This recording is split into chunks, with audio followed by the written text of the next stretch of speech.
uma discussão sobre o Putin e o senhor Prigozhin. O senhor Prigozhin, de facto, como vocês estavam a dizer, ele está a exigir talvez um levantamento, não é, do valor que ele deve receber.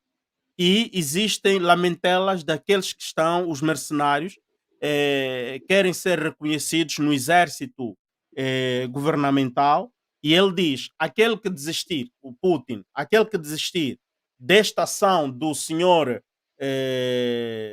Prigozhin, nós vamos lhe dar o contrato para que ele trabalhe para o governo russo. E do outro lado, nós vimos o Joe Biden dizer, atenção, não vamos dar ocasião para que o Putin, não é, possa justificar as suas ações caso nós fizemos declarações erradas. Bom, eu quero saber primeiro sobre a política interna. Por que o Putin está a criar esta abertura de recrutar os militares, ou melhor, os mercenários, para se tornarem militares do exército russo e não lhes deixar eles continuarem nessa caminhada de mercenários? Brennan. Sim, ora, Álvaro, é o seguinte, assim como o Francisco Tenório disse muito bem, nós temos que, numa ordem de política interna, mais uma vez, temos que perceber um pouco do contexto pós-União Soviética. Olha, a União Soviética passou por um processo daquilo que nós chamamos de economia política internacional, economia política, chamado de shock therapy, não é? Que é basicamente uma terapia do choque, onde há uma transição de uma economia estatal planificada para uma economia totalmente privatizada, que isso foi um conjunto de políticas criadas pelo FMI para os países do centro e do leste europeu pós-União Soviética. Então, nessa medida, criou-se um número de oligarcas que passaram a tomar conta das empresas privadas russas com ações, com investimentos e pagamentos a prazo, mas, de facto, isso negligenciou, de uma certa forma, a própria economia e a política russa, porque passou a ter uma interferência direta dentro do processo de tomada de decisões, passou a ter uma intervenção direta dos interesses desses empresários com decisões no legislativo e outras tomadas de decisão dentro do próprio governo russo. Então, quando se diz que há uma concessão de contratos para a oficialização desses soldados mercenários para os exércitos regulares russos, ora, isso é uma estratégia do próprio Vladimir Putin para poder expandir todo o seu corpo militar e tentar, de certa forma, dissuadir a entrada desses militares que eram até então irregulares dentro do governo russo. Porque, ora, agora as orientações e as demandas mudaram. Todo mundo sabe que a construção do exército passa por uma série de etapas. Então, a formação ideológico-psicológica, não é? A formação, principalmente, como a formação como um servidor da nação. Então, todos esses aparatos heróicos a serviço da nação, todos esses acabam por dar uma prerrogativa, dar um direito ao militar oficializado, pertencente ao exército, coisa que os mercenários não têm.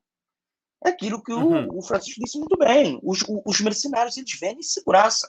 Segurança para quem os paga. Tudo bem que mas no caso do senhor Prigozhin, ela aparece com esta ameaça de querer, ele diz no Putin, não é? Porque tem um outro documentário que vou trazer onde é mesmo traduzido aquilo que ele fala, não é? Perdeste a ocasião e vamos ter um outro presidente, portanto, na Rússia. O porquê que ele usa esta expressão, não é? Portanto, eles são mercenários, são delinquentes neste caso. Não. É assim. Não é bem que eles sejam delinquentes. É o seguinte, a linha mestra que orienta a atuação do mercenário é diferente da linha mestra que orienta a ação de um militar. O problema é que por isso é que se dizem que são tropas não oficiais, são grupos paramilitares. Paramilitares, mas agora, aproveita esta ocasião. Eu queria só fazer um adendo. Um minuto só. Um minuto só. Eu queria aproveitar esta porque eu faço o papel não é, da mula. Eu faço o papel da mula para vos fazer falar e os que estão lá em casa aprenderem, não é? Eu pergunto desta forma: estes grupos paramilitares, se cada estado tem um exército, esses grupos paramilitares, estes grupos são legais ou são ilegais? Por exemplo, em Angola, a UNITA não era considerada, por exemplo, bom, é um grupo que tinha ideologia, que o Francisco já bem disse, mas os mercenários não têm ideologia. Eles só vendem serviço de segurança. São grupos paramilitares. Portanto, eles podem ser contratados para irem numa guerra, como está a acontecer. Por que eles não podem ser considerados como grupos rebeldes? Bem, Essa relação. o- Me permite só um adendo, Bruno. não, com Breno. certeza, com Sim, certeza, sim, com só, eu certeza. queria só lembrar um fato. Até antes de falar sobre essa questão, porque o grupo paramilitar, ele, pelo direito internacional, ele é ilegal e essas contratações ocorrem em situações ou de desespero de um país que precisa ser socorrido porque está sofrendo uma invasão ou um grupo político sendo derrubado, ou então em situações como no caso russo, para fazerem o trabalho sujo para algum grupo poderoso.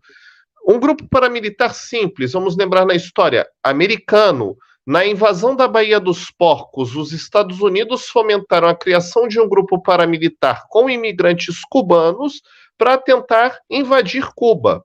Tá? Agora, o que eu queria falar é porque, para não perder o tema anterior, a questão da oferta de Putin para os membros do grupo Wagner serem incorporados ao exército russo. Eu lembro aqui um dito popular aqui no Brasil que é: se eu não posso contra o meu inimigo, eu me uno a ele. Então, qual é a ideia?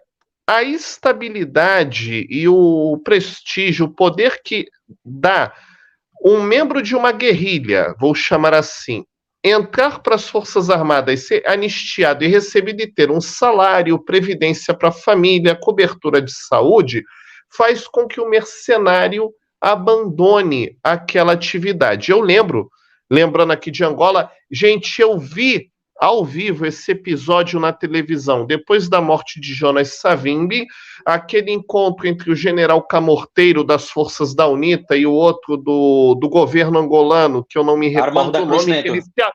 eles se abraçaram e foi feita uma proposta. Todos os militares da UNITA, eu não sei se o governo cumpriu plenamente, seriam incorporados ao exército angolano de acordo com sua patente e teriam seu salário pago pelo Estado para não ficarem desamparados nem eles nem suas famílias, tá? Isso fez o quê? A guerrilha cessou.